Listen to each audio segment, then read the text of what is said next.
while since I did a vlog. Given the problems I'm having with the bike now, I figured it was due for one. I'm starting to find that cheap brakes are only, well, I mean single cylinder brakes, 2-cylinder brakes are only good for anything over 20 or 30. I got the bike pretty much dialed in now. I keep up with traffic or exceed traffic, which usually is 40 or over. The only issue I'm having now is with the brakes. I'm not sure how it happened, but on my Zoom brakes, one of these bleeder screws actually stripped out. I just noticed it today, where it's not sealing properly. So, not much I can really do about that.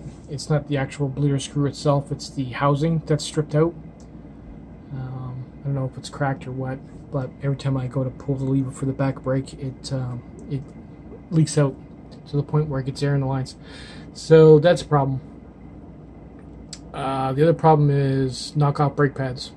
Those brake pads are unbelievable. I literally burned through them within a week. All I did was go down the Hamilton Mountain, back up again, and that was it. My brakes were totally flat. So these ones here will be the next ones I'm going to try. I mean, the Zoom brakes are for new set would be 90 bucks. These are 125. These are 4-piston, which would have a larger brake pad, obviously, and more brake force. They're saying here, where is it? They're not saying anything. There it is. They're saying the brake force is increased by 20% and the wear resistance is increased by 150. So we're gonna try these out. These will be the next brakes I'll try out. I just emailed the guy. I want to see if they were what type of hydraulic fluid they use. Hopefully it's mineral oil, because yeah, these guys here this guy here is pretty adamant about ordering the. You gotta email him and get your proper size hose or lines before you order it. He doesn't want you pulling it apart, so I don't know if it's mineral oil or their own chemical. But my rear brake is it's a long bike, obviously. It's pretty long, and I'll have to install it and bleed it myself. I was hoping to go with pit bike brakes. I may do that just for the front. There's no way I'm going to be able to find one for the back without modifying some hoses and hose clamps and everything else. Would be dangerous. So forget that. If I have one of these on the back and then the pit bike brake on the front, that should be enough to stop anything going 40. I'll take you downstairs and show you how I'm going to mount the chain to the rear wheel when we start, which will probably be in about a week. We're going to switch over from the hub motor to the DC motor with a chain drive. I'll take you downstairs and show you. Okay, so this is pretty much how far I've gotten. Obviously I live in Ontario, Canada, and you got to have a bike that pedals. Doesn't matter what type of e-bike you have, it has to have pedals that are functioning on it for it to be legal. It's a stupid law. I'm sorry. It is stupid.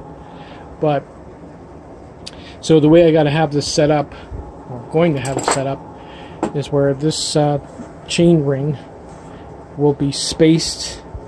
Obviously I'm going to have to drill holes through the through the hub. And, but instead of just bolting that right down like that, what I want to do is run bolts through it and then have spacers in between each bolt to lift it up. So probably went right about there to give a little bit of gap between the chain and the spokes. But the problem is every time you get torque on it, you're going to get those bolts bending back and forth like that. That's why I'm using the spacers. So when you tighten it down, it'll take up the rocking, or help with the rocking anyway, make it a more solid wheel. A lot of work, but it's worth it. And then I can just basically thread that on. And I just won't use the end gear. I can use pretty much all the other ones but the end. But it will free roll. So that'll work.